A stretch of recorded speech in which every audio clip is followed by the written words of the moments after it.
ver que yo soy bueno en esto. Bastante buena línea. ¿Y eso? No, porque no. ¿Reconoces esta marca? Windows. Sí, Windows, fácil. A ver, ¿qué es Windows? Es una marca de computador.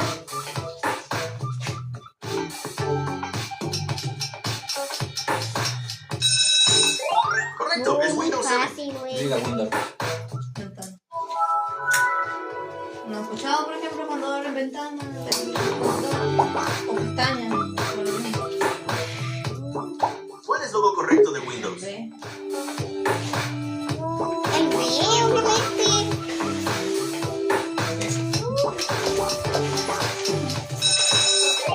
Genial, es la opción B.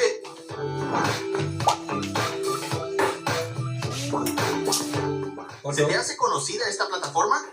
Sí, aparte va a ser fácil. Netflix. Netflix, muy fácil. Yo me la Netflix, sabía, yo me la sabía, yo me la sabía. Güey, yo me la sabía. ¿Ustedes les conocen la canción de Netflix? Se No. llama Funk da Netflix. ¿Qué tengo ahí? Cierto, es Netflix. Un galito. ¿Qué tengo aquí?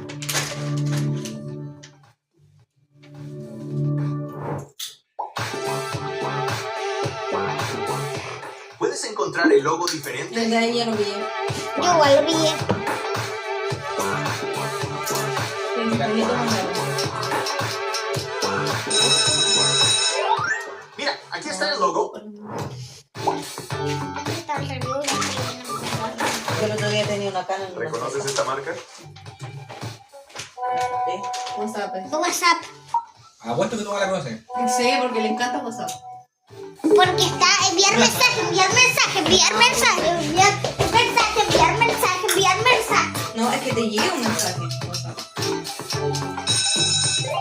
Correcto, es WhatsApp. A ver. Pero eso no sale. ¿Sabes cuál es esta marca? Ahora que la sé. Ese me suena mucho.